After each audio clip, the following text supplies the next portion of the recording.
கேள், இந்த உலகத்துல அதிகமா பயமுறுத்துற விஷயம் தோல்வி இல்ல, பண கஷ்டம் இல்ல, தனிமை கூட இல்ல. ஒரு நாள் கண்ணாடி முன்னாடி நின்னு உன்னையே பார்த்து நான் என்ன பண்ணிட்டு இருக்கேன்னு கேக்குற நிலைதான். காலை எழுந்திருப்ப, வேலைக்கு போவ, சாப்பிடுவ, தூங்குவ, மறுபடியும் அதே வாழ்க்கை. ஆனா உள்ளுக்குள்ள ஒரு கேள்வி, இதுதான் என் வாழ்க்கையா? நான் எதுக்காக வாழ்றேன்? நான் போற பாதை சரியா? லைஃப்ல என்ன பண்றதுனே தெரியல. இந்த கேள்வி வெளியில தெரியாது, ஆனா உள்ளுக்குள்ள ஒரு மனிதனை தினமும் கொல்லும். பாதை தெரியாம நடக்கிறது கஷ்டம் இல்ல, நடக்கிற பாதை சரியா தவறானே தெரியாம இருப்பதுதான் கஷ்டம். சில பேருக்கு கனவு இருக்கும், சில பேருக்கு இலக்கு இருக்கும். ஆனா சில பேரு காலை எழுந்து இரவு தூங்குற வரைக்கும் வாழ்றாங்க. ஆனா எதுக்காக வாழ்றோன்னே தெரியாது. ஒரு காலத்துல நீ பெரிய ஆளாகணும்னு நினைச்ச, வீடு வாங்கணும், கார் வாங்கணும், குடும்பத்தை சந்தோஷமா வைக்கணும். ஆனா இன்னைக்கு உயிரோட இருந்தா போதும் என்பதற்காக போராடுற. உன் வயசுல இருந்தவங்க கல்யாணம் பண்ணிட்டாங்க, வீடு வாங்கிட்டாங்க, வெளிநாடு போயிட்டாங்க, பிசினஸ் ஸ்டார்ட் பண்ணிட்டாங்க. நீ இன்னும் என்ன பண்ணணும்னு யோசிச்சுட்டு இருக்க.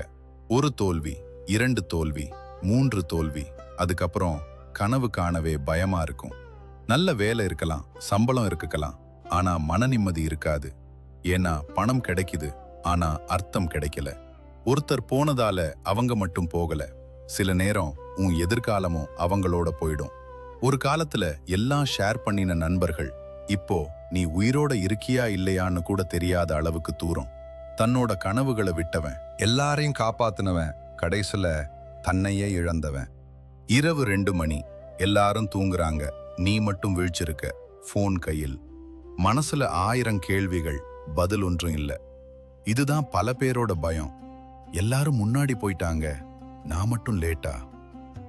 வேலை தேடி அலையும் இளைஞன், படிப்பை முடிச்சும் வேலையில்லாத நிலை, குடும்ப அழுத்தம், திருமண அழுத்தம், பணக்கஷ்டம், தோல்வி, காதல் வலி, நட்பு இழப்பு, தனிமை, தன்னம்பிக்கை இழப்பு, சோஷியல் மீடியா ஒப்பீடு, இரவு நேர அழுதை, வாழ்க்கையின் அர்த்தம் தேடுதல், கனவுகள் உடைதல், எதிர்கால பயம், கடந்த கால வருத்தம், நிகழ்கால குழப்பம், தன்னைத்தானே குறை சொல்லுதல், வெறுமை.